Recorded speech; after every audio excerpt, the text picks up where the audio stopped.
특히 이 세상에서는. 일에 대해 성경이 주는 말씀은 뭡니까? 게으르면 안 된다는 거예요. 일하기 싫은 사람 먹지도 말라는 거예요. 예, 야곱과 요셉이 일하는 자세들이 주는 교훈이 뭐예요? 성실함입니다. 부지런함, 정직함이에요. 우리 인간이 일을 해야 되는 이유, 첫째는 일은 누가 시작했어요? 하나님이에요. 그래서 일은 신성한 것이다. 하나님 믿는 사람은 당연히 일을 해야 돼.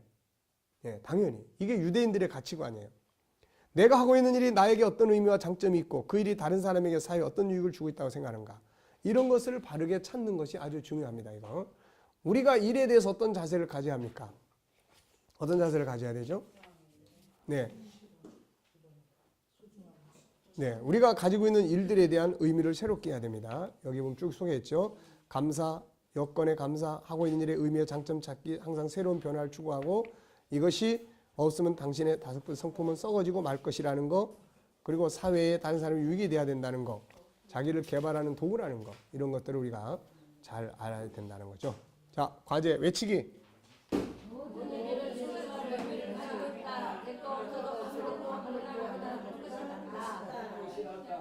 네.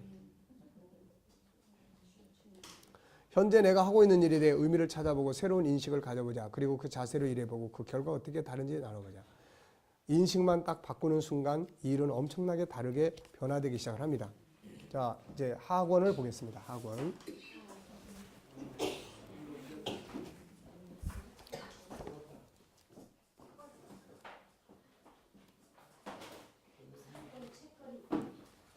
자, 167페이지 보시기 바랍니다. 제 14장 하학원에 페이지는 그냥 연속해서 실어놓은 것 같아요. 자, 그 다음에 이제 뭐예요? 문제 속에 있는 장점을 찾아라. 고린도서 10장 13절 내용이 뭔지 아시죠? 너희가 감당할 시험밖에는 주신 일이 없고 시험 당할 즈음에 피할 길을 내시느니라. 자, 문제 속에 들어있는 장점과 단점. 모든 문제 속에는 단점만 있는 것이 아니라 장점도 있다. 단점만 보는 자는 실패하고 장점을 보는 사람은 성공의 길로 간다. 본장에서는 문제 속에 들어있는 장점 찾기에 대해 살펴보기로 하자. 루아 커피의 비밀. 우리가 먹는 커피 중에 제일 비싼 커피가 루아 커피라고 한다. 그런데 이 커피가 만들어지는 과정을 보면 재미있다. 말레이 사양 고양이. 코피는 인도네시아어로 커피를 뜻하며 루악은 현지어로 말레이 사양 고양이를 뜻하는 단어다. 이 사양 고양이는 곤충, 소형 포유류, 소형 파충류, 새, 알 및 갓깬 병아리, 몇몇 과일 등과 함께 먹이로 커피 열매를 섭취한다. 커피 열매가 말레이 사양 고양이의 소화기관을 거치는 과정에서 외피와 과육이 제거되고 커피 원두만 남는데 위 속의 요소가 단백질을 분해함으로써 커피 향미를 더해주는 역할을 하는 것으로 알려졌다. 커피콩은 커피 열매의 안쪽 껍질로 쌓인 채 배설된다. 이런 과정을 거친 커피콩은 세척 과정을 거치고 커피의 복잡한 향미를 일자는 수준에서 가볍게 볶아진다. 예전에는 사양 고양이가 영역을 표시하기에 배설을 하는 특정 장소를 찾아 배설된 커피콩을 수집하곤 한다. 그러니까 사람은 이 커피를 찾기 위해서 사양 고양이가 똥 싼 데만 찾아다니는 거예요. 요즘에는 사양 고양이를 잡아 커피 열매를 먹여서 배설을 하게 하여 그 커피콩을 판매하는 방식을 취한다. 그러니까 아주 사람이 악해져 가는 거죠. 배설물 속에 가장 비싼 커피콩이 들어있다. 세상 모든 일이 이와 같다. 세상의 모든 일 속에는 신기하게도 단점만 있는 게 아니라 장점의 씨앗들이 들어있다. 그것이 좋은 일이든 나쁜 일이든 커다란 문제든 작은 문제든 그 속에는 반드시 장점과 단점이라는 두 가지 원리가 들어있는 것이다. 그 중에서 단점만을 찾고 그것에 매달리는 사람은 실패하게 되고 장점이 있다는 사실을 확신하고 그걸 찾는 사람은 그것 때문에 성공한다. 그럼 우리는 세상을 살아가면서 어려운 문제를 만날 때 그 속에 들어있는 장점의 씨앗을 찾을 수 있어야 한다. 에레미야 21장 8절에 우리 앞에 뭐가 있어요? 생명의 길과 사망의 길이 있다. 사망의 길만 있는 것이 아니라 생명의 길도 들어있다. 같은 문제 속에 들어있는 두 길 중에 어느 길을 선택하는가는 우리 자신의 몫이며 그 길과 역시 사람의 것이 된다. 그 사람의 것이 된다. 자, 이거를 문제 속에 들어있는 장점을 찾기 위해서 네 가지가 필요하다. 첫째는 뭐가 있습니까? 확신이에요. 그 다음 정보, 그 다음 연구, 인내. 자, 무엇보다도 확신을 갖는 게 중요해요. 문제 속에도 장점의 씨앗이 들어있다. 이게 확신이 안 되는 사람들이 이제 뭐 해야 되죠? 자, 그렇죠. 확신이 안 되는 이쪽 분야의 이거 정보. 기본적으로 우리는 문제는 힘든 거야 라는 정보가 깔려 있어요. 그러면 이걸 어떻게 해야 돼? 이제 새로운 정보를 깔아야 돼. 그게 뭐예요? 깔아야 될 새로운 정보는 뭡니까? 문제 속에도 장점은 있는 거야. 이걸 깔아놓는 거예요. 자, 그렇게 깔려면 이건 잘 습관이 돼 있고 이건 습관이 안 돼 있어요. 그럼 뭐 해야 되죠? 계속 외치는 거예요. 계속 외치고 그러다 보면은 같이 떠올라 나중에는. 그래서 문제를 볼 때 이게 딱 떠오르니까 문제를 볼 때 예를 들어서 합력하에 선을 이루는 말씀이 딱 떠오르면은 어떻습니까? 편해지는 거야 이게. 왜? 결과를 미리 예측할 수 있는 거기 때문에. 네. 시편 119편 71절 고난당하는 것이 내게 유익이라 이로 말미암아 내가 주의 윤례들을 배우게 되었나이다. 고난이 힘든 거지만 이 시편 기자는 이걸 통해서 뭘 배우게 됐어요? 하나님의 말씀을 배우게 돼. 하나님의 말씀을 시키는 훈련을 경험한 거예요. 로마서 8장 28절에는 합력해서 선을 이룬다. 세상의 성공적 인생을 산 사람들은 다 아까 우리 이거 살펴봤죠? 이건 다 외워야 될 명언들이에요. 모든 역경은 그와 똑같은 정도의 혹은 더 많은 보답의 씨앗을 가지고 있다. 모든 불행에는 그 크기만큼 행복의 씨앗이 감춰져 있다.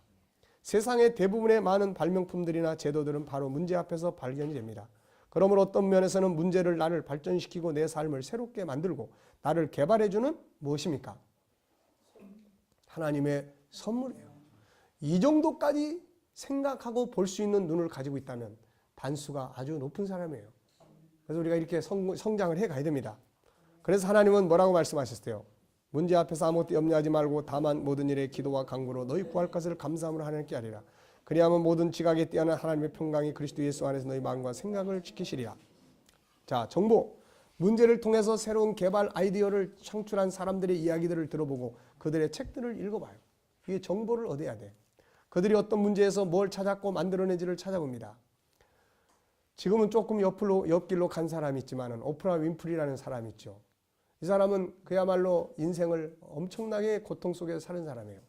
9살 때 성폭행을 당하고 14살 때 유산을 해서 아기를 낳은 미혼모가 되고 그러면서 뚱뚱하고 그 다음에 흑인에다가 그래서 이 사람이 그냥 뭐 마약에 취하고 비틀거리고 살다가 나중에 어느 날 내가 이렇게 살면 안 되지라는 생각을 하기 시작합니다. 그래서 이때부터 이 사람이 새로운 정보를 찾기 시작했어요. 그것은 자기와 비슷한 상황을 가진 사람들, 흑인 여성으로서 성공한 사람들에 대한 책을 찾아서 읽기 시작을 했습니다. 백인들의 성공은 자기하고 안 맞는 이야기예요. 그러니까 자기하고 비슷한 사람들의 책을 읽기 시작했습니다. 그리고 그 속에서 이 사람이 이제 자기 비전을 만들게 되죠. 그래가지고 열심히 기도도 하고 수많은 실패를 거듭 하면서 마침내 위대한 성공을 만들게 돼요. 위대한 성공을 만들어 놓더니 엉뚱하게 흘러가기는 했지만은 어쨌든 그런 과정들을 이렇게 만드는 거예요. 그러니까 우리가 나와 같은 비슷한 상태에서 뭔가 이루어낸 사람들의 책들을 통해서 정보를 얻는 것은 굉장히 중요합니다. 그들이 어떤 문제에서 뭘 찾았고 만들어냈는지를 찾아보라. 그러면 나의 문제들 속에 어떤 장점이 있는지를 이해하는데 아주 큰 도움이 될 수 있습니다. 세 번째 이제 연구하는 거예요. 그 안에 들어있는 좋은 점, 좋은 답을 찾아내는 연구가 필요합니다. 기억해야 할 것은 세상에 어떤 문제도 뭐가 있다? 네. 답이 없는 문제는 없다. 네, 이거 학교 선생님들한테 물어보면 잘 알아요. 답이 없는 문제를 내면 어떻게 될까요? 네. 답이 없는 문제를 내는 선생님은 징계를 받습니다. 내가 어느 선생님한테 물어봤어요. 집사님, 답을 없는 문제를 내면 어떻게 됩니까? 그랬더니 징계 받습니다. 그러는 거예요. 그러니까 이 세상의 모든 문제는 뭐가 있어요? 자, 그 답을 찾을 수 있는 창고가 몇 개 있습니까? 5개가 있습니다. 첫째는 하나님이에요. 하나님, 예수님이 답이야. 두 번째는 성경이 답이에요. 세 번째는 천국이 답이에요. 네 번째는 우리 성품 5개가 답이에요. 이걸 생각해내는 거예요. 그 다음에는 뭐예요? 세상 정보, 재료, 멘토, 이게 이제 답입니다. 그러므로 문제 앞에서 한숨 쉬지 말고 해답의 창고가 문을 열어서 좋은 답, 장점, 합력해서 유익하게 만드는 답을 찾을 수 있도록 해야 합니다. 어떻게 보면 문제가 없었다면 인류의 문명은 발전할 수 없어요. 대부분의 많은 발명품들은 바로 문제 앞에서 이루어집니다. 홍해 바다가 가로막혔을 때 바닷속에 새로운 길이 만들어질 수 있었고 광야에 마실 물이 없었기에 반석에서 물을 내는 기적이 일어났고 그러므로 문제란 뭐죠? 새로운 발전을 위한 동기요 통로가 된다는 사실을 잊지 말아야 한다. 중요한 것은 과거 이스라엘 백성들처럼 문제 앞에서 원망불평하지 말라는 거예요. 이거. 왜냐하면 그 어려운 환경 때문에 망한 게 아니에요. 원망, 불평 때문에 망한 거야, 이거. 네, 이걸 잘 알아야 됩니다. 광야에서 먹을 것이 없어서 굶어 죽은 사람이 하나도 없어요. 그런데 원망불평하다가 불뱀에 물려 죽고 이래서 다 죽은 겁니다, 이게. 그러니까 원망불평 이런 거 하면 안 돼요. 그 속에 있는 장점, 유익한 점, 좋은 답을 찾기 위해서 해답의 창고를 열었어요. 원래 문제라는 것은 힘든 일을 의미하기도 하지만 문제의 의미를 보면 답을 찾기 위한 주제입니다. 그래서 항상 여러분들한테 이야기하지만 우리가 어떤 주제나 뭘 할 때 그 주제가 뭔가를 찾아야 돼요. KDM의 모든 사상은 어디에 들어있어요? KDM이라고 하는 것 속에 들어있어요. 그래서 이것만 정확하게 이해하고 이걸 이루기 위한 삶을 살면 되는 거예요. 근데 뭔가 가서 열심히 가르치는데 KDM의 이름 속에 들어있는 주제의 의미를 몰라. 그러면 가르치긴 하는데 제자를 안 만들거나 배우긴 하는데 선교적 사명감을 갖지 않거나 이렇게 돼버리는 거예요, 이게.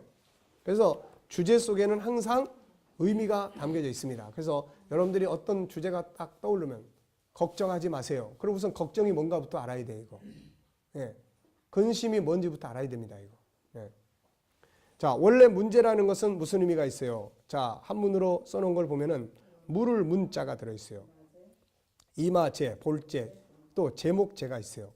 그리고 해답을 요구하는 물음입니다, 이게. 해답을 요구하는 질문이에요. 이게 바로 문제야. 그러니까 내 앞에 어떤 문제가 있다 그러면은 지금 답을 찾으라고 주어진 과제입니다, 이게. 무슨 말인지 아시겠어요? 그럼 뭐 해야 돼요? 이 문제 앞에서 원망하고 할 게 아니에요. 뭐 해야 됩니까? 빨리 답을 찾기 위해서 행동을 하기 시작을 해야 돼요. 이 답이 어딘가? 하나님인가? 성경인가? 세상의 정보인가? 도대체 천국인가? 어디에 답이 있는지를 찾아야 되는 거예요. 고린도전서 10장 13절에 이게 아주 중요한 말씀이에요. 시험 당할 때는 무엇도 있습니까? 피할 길을 내사 너희로 능히 감당하시느냐. 답이 있다는 이야기죠. 네 번째는 인내입니다. 어떤 것들은 당시에는 전혀 장점을 찾을 수 없다가도 시간이 흘러가면 문제 속에는 장점이 자연스럽게 나타나는 경우들도 많아요.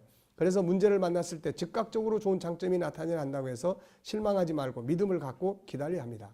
그래서 성경은 더딜지라도 기다리고 바랄 수 없는 중에라도 바라고 소망을 하라. 왜? 답은 있으니까. 문제에서 장점을 발견한 사람들을 쭉 설명해 보면 세상은 문제 앞에서 장점을 찾아서 자신의 삶을 유익하게 만들고 사회에 유익하게 만드는 사람들이 많습니다. 이런 문제들을 거치면서 달인이 되기도 합니다. 자, 여기에 마음 아픈 이야기를 담아놨어요. 문제 앞에서 발견한 새로운 장점들, 어떤 상황에서도 긍정적 요소 찾고 의미 발견하기. 자, 그는 매우 따뜻하고 온화한 사람이었지만 불행히도 사고를 당했어요. 45번째 생일을 맞은 어느 날 그는 공교롭게도 방금 출소한 두 사람이 있던 주유소에 들어갑니다. 두 전과자는 잠시나마 자유를 맛본 뒤에 바깥 세상보다 감옥이 더 편하다는 결론을 내리고 다시 감옥에 들어갈 계획을 생각했습니다. 그래서 그들은 주유소에 들어오는 바로 다음 사람을 죽이기로 생각을 하고 있어요. 그가 누군지 나이가 몇 살인지 남자인지 여자인지 중요하지 않았어요. 그들은 그냥 다른 사람을 죽이기로 결심했습니다.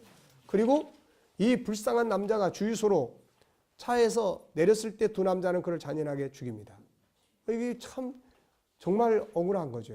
우리나라도 전에 강남에서 벌어졌던 여자 죽인 사건 비슷한 거죠, 이게.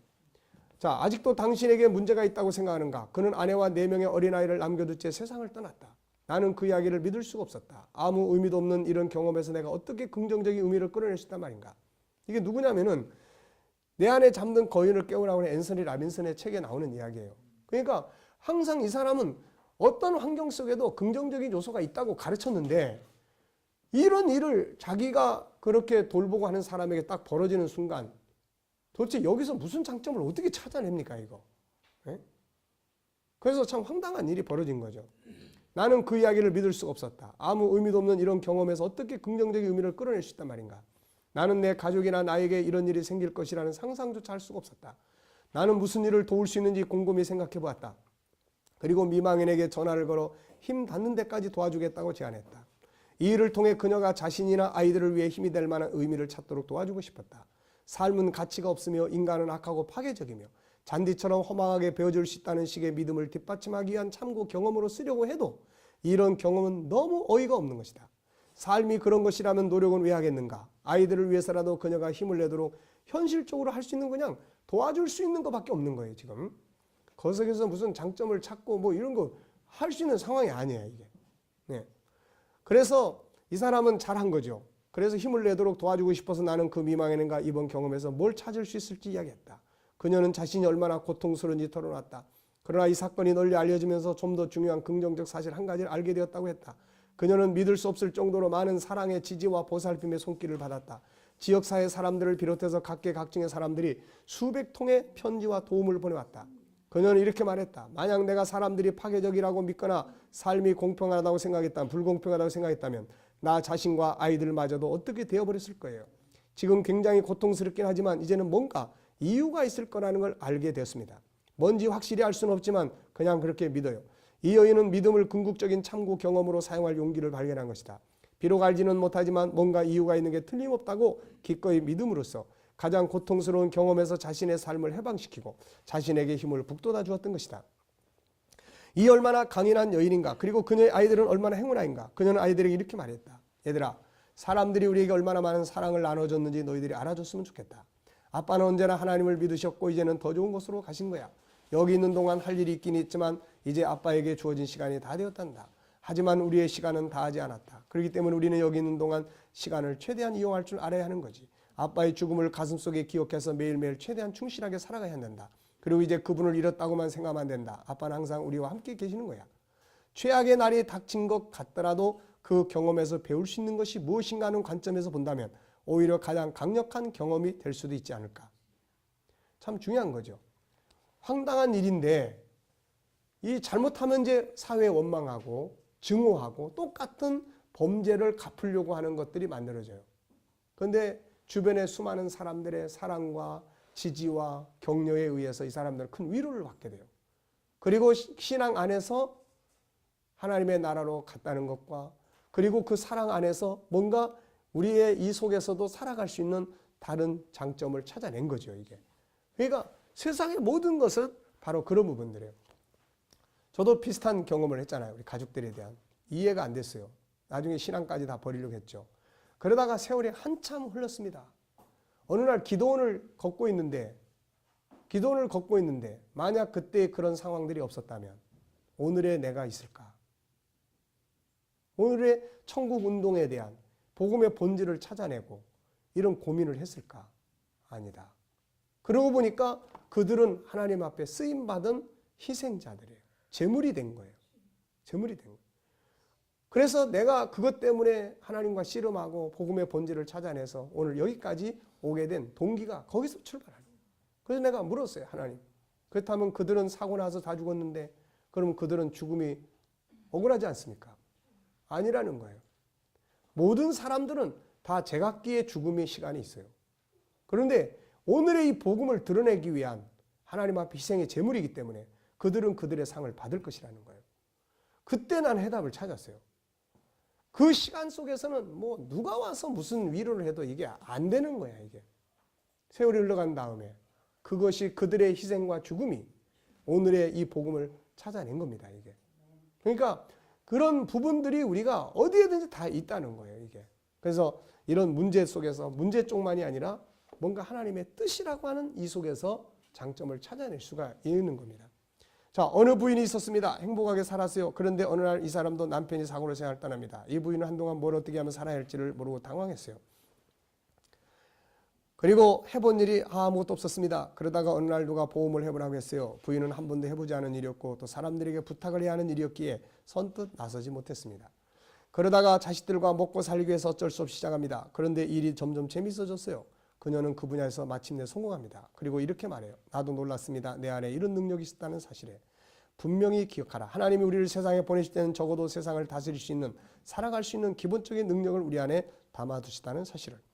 자, 성경 속의 사건들, 성경에도 수많은 문제를 만난 사람들의 이야기를 보죠. 그런데 어떤 사람들은 문제의 단점만 보고 원망, 불평하다가 망하고 어떤 사람들은 문제의 답을 찾아 오히려 협력해서 서로 유익을 만드는 걸 봅니다. 역대하 20장의 여호사밧은 수많은 대군이 쳐들어온 상황에서 하나님이라는 해답의 창고를 열고 그 안에서 결국 협력해서 유익을 얻는 결과를 만들어내죠. 돌이켜보면 이 전쟁은 오히려 그에게 뭘 가져다 줍니까? 엄청난 부를 가져다 줘요. 버려진 쓰레기 속에서 발견된 보물들의 이야기. 아주 재미있는 이야기예요. 강스텐바이오텍 세계 최초 제대열 줄기세포 치료제 개발. 아토피 치료제 2022년 56억 달러 규모 전망. 난치병과 불치병으로 고통받는 환자들에게 희망을 줄 방법은 제대열 줄기세포밖에 없다는 확신을 갖고 시작했습니다. 강스텐바이오텍 강경선 대표는 21년간의 줄기세포 연구 끝에 쓰레기 속 보물을 발견하여 버려지는 제대열, 아기가 태어나면 버려지는 탯줄과 태반의 조직입니다. 여기서 줄기세포를 분리 배양해 세계 유일무이한 자가 면역 질환 치료제를 개발해낸 것이에요. 최근 희귀 난치성 질환으로 꼽히는 아토피 치료제 전기 임상 실험을 성공리에 마친 강스텐 바이오텍은 류마티스 관절염 크론병 치료제도 임상 실험 중에 있다. 강 대표는 연구한 결과 제대로 안에 무궁무진한 줄기세포의 소수가 있다는 걸 발견했다며 버려지는 쓰레기에서 난치병과 불치병을 고칠 수 있는 보고, 즉 보물을 찾은 것이라고 이야기를 했어요. 난지도가 변해서 학습체험, 가족체험, 난지도의 거대한 쓰레기 더미가 오늘 어떻게 변했는지를 보면 참으로 놀라지 않을 수 없다. 자, 쓰레기 미술품이 보물로, 이것도 신문에 난 사건인데, 뉴욕에 사는 한 여성의 쓰레기 속에서 엄청난 가치의 작품을 발견합니다. 엘리자베스 깁슨은 아침에 커피를 마시러 가는 길에 쓰레기 봉지 쌓여있는 그림 한 점을 발견했어요. 엘리자베스 깁슨 도둑맞은 작품을 찾은 사람. 이해도 못하고 현대 미술이 뭔지도 몰랐죠. 작품을 걸어둘 아파트도 없었고요. 그렇지만 그 쓰레기 사이에 내버려두고 갈 수가 없었습니다. 옳지 못한 일인 것 같았죠. 그래서 그림을 집에 들고 갔습니다. 집에 이 그림을 가져갔던 깁슨 후에 약간의 조사를 통해 이 미술품이 도난당한 걸작이라는 걸 알게 됐습니다. 선명한 색상의 이 작품은 1970년 멕시코 예술가 루피노 타마요가 제작한 것입니다. 작품의 이름은 세 사람으로 20년 전 도둑맞은 것으로 알려졌어요. 불과 며칠 전만 해도 쓰레기 더미 사이에 묻혀있던 이 작품은 이제 소도비 경매장에서 판매되는데 작품의 예상 낮출가는 얼마예요? 미화로 100만 달러입니다. 엘리자베스 깁슨, 옳은 일을 한 것 같아서 기분이 좋습니다. 2주 전에는 소비자 측에서 저에게 중개 수수료를 지급할 것이라는 걸 알게 되었죠. 자, 쓰레기 더미에서 찾은 보물, 어머니 나무. 쓰레기 더미에 파묻혀 있다 버려질 뻔한 희귀 농나무를 부산시가 찾아냈다는 소식 얼마 전에 들어보셨죠. 부산시청 옆 재활용센터에 자리 잡고 있던 그 나무를 부산시민공원으로 무사히 이식했다는 소식부터 전합니다. 수령 100년이 넘은 이 희귀 농나무가 발견된 사연은 이렇습니다. 이 나무는 부산시청 옆에 위치한 사설 재활용센터 작업장에서 뿌리를 내리고 있었는데요. 그 가치를 알아보는 사람이 아무도 없어서 그저 쓰레기 더미 속에 오랜 세월 동안 파묻혀 있었다는 거죠. 장기 미집행 도시계획시설로 묶여있던 이 땅에 최근 부산시와 연제구가 도로를 내기 위해 땅 주인과 보상협의를 했습니다. 그리고 나무 폐기 처분 보상비로 250만 원을 지급했죠. 땅 주인이 나무를 베어버리려고 하다가 가만 보니까 오래된 나무 하나가 서 있는데 아무래도 그 자태가 심상치 않더랍니다. 그래서 이 나무를 부산시민공원에 옮겨 심어 어떻게 했냐고 부산시에 전해왔다는 거요. 현장으로 나가본 부산시 공무원들과 나무 전문가들은 이 나무를 보는 순간 그만 어떻게 했습니까? 놀라고 말았습니다. 나무는 수령 100년이 넘은 희귀 농나무였고 가격이 무려 1억 5천만 원에 달하는 그야말로 보물이었던 겁니다. 자, 진정한 창의력은 그러니까 무슨 이야기입니까? 쓰레기 더미 속에도 보물이 들여져 있다 그런 이야기예요. 자, 진정한 창의력은 뭡니까? 다른 사람의 문제를 해결해 주는 데서 이루어집니다. 자기의 문제만이 아니라 다른 사람들이 가지고 있는 문제들 역시 그 안에 장점이 있음을 알고 그것을 해결해 주려고 고민하고 연구하다 보면 이것이 자기 개발과 창의력을 키우는데 엄청난 효과가 나타나게 됩니다. 결국 창의력이라는 게 뭐예요? 상대방, 고객의 불편을 해소시키는 방법을 찾아주는 것입니다. 상상 속에 창의력도 필요하지만 현실적 창의력이란 바로 부딪힌 문제, 특히 상대방, 고객의 문제를 풀어주는 답을 찾아주는 거예요. 그러니까 창의력은 답을 찾아내는 거예요. 답을 찾으려면 먼저 뭐가 있어야 돼요? 문제가 있어야 돼요. 네. 그래서 문제는 뭐합니까? 답을 찾아내라고 하는 과제이고 답을 찾아내는 것이 창의력이다. 그런 이야기예요. 아시겠습니까? 네. 자, 문제가 있나요? 네. 그러면 이제 어떻게 해야 돼요? 자, 문제는 무엇이다? 네, 문제는 큰일 났다. 이게 아니에요. 문제 그러면 뭐가 떠올라야 돼? 그렇죠. 답을 찾으라고 준 과제다. 이게 팍 떠올라야 돼. 이게. 답은 5가지. 첫째, 하나님에서 나 찾느냐. 하나님, 예수님, 성령님. 둘째, 성경에서 찾느냐. 셋째, 천국에 찾느냐. 넷째, 자기 안에 있는 5가지 성품에서 찾느냐. 다섯째, 세상의 정보에서 찾느냐. 이 중에서 골라 잡아요. 그래가지고 찾으면은 답은 있다. 믿습니까? 그래서 이제부터는 네, 본장에서 볼 때 변할 수 없는 원칙은 뭐죠? 심는 대로 거두는 겁니다. 그리고 반드시 뭐가 있습니까? 문제 속에는 뭐가 있어요? 답이 있다. 이게 변할 수 없는 원칙입니다. 성공하는 사람과 실패하는 사람의 차이점. 성공하는 사람은 답을 찾은 거고 실패하는 사람은 문제 앞에서 원망 불평만 하는 거예요. 이게. 문제 속에 들어있는 장점을 찾기 해야 될 일 네 가지. 첫째 뭐죠? 확신. 무슨 확신입니까? 답이 있다. 둘째, 정보 찾는 거예요. 셋째, 연구하고. 넷째, 인내하는 거예요. 소개된 이야기들이 주는 교훈은 뭡니까? 쓰레기 더미 속에도 보물이 있고 똥덩어리 속에도 가장 좋은 커피가 들어있다. 비극적 사건 속에도 지내놓고 보면은 뭔가의 유익을 만들어내는 역할을 한다. 그러니까 여러분들은 하나님 앞에 감사하고 저한테도 고마워해야 되지만 누구한테 고마워해야 됩니까? 그게 아니에요. 우리 사고로 돌아가신 우리 아버지, 우리 어머니, 우리 형님한테 감사해야 되는 거야. 알겠습니까? 나중에 천국에 가면 틀림없이 고마워할 거라고요. 왜? 그 덕분에 제가 고민하게 됐고 그 덕분에 복음의 진리를 본질을 찾아내게 됐고 그 덕분에 오늘 여러분들의 사명의 사역 속에 놀라운 역사들을 만들어가고 있지 않습니까? 그러니까 하나님께 감사, 그 다음에 저한테도 고마워해야 되고 그 다음에 그 일을 위해서 희생한 우리 어머니한테 우리 형님한테 감사해야 되는 거예요. 이게. 자, 알겠죠? 나는 문제 앞에서 주로 단점을 보고 원망하고 불평하는 스타일인가? 그 안에 있는 장점을 확신하고 그걸 찾는 스타일인가? 어느 쪽입니까? 자, 여태까지 개과천선할 수 있는 기회를 드릴 테니까 여태까지는 어느 쪽이었어요? 문제가 생기면 원망하고 속상하고 절망하고 했어. 당황부터 했어요. 그러면 이제 어떻게 해야 됩니까? 이제부터는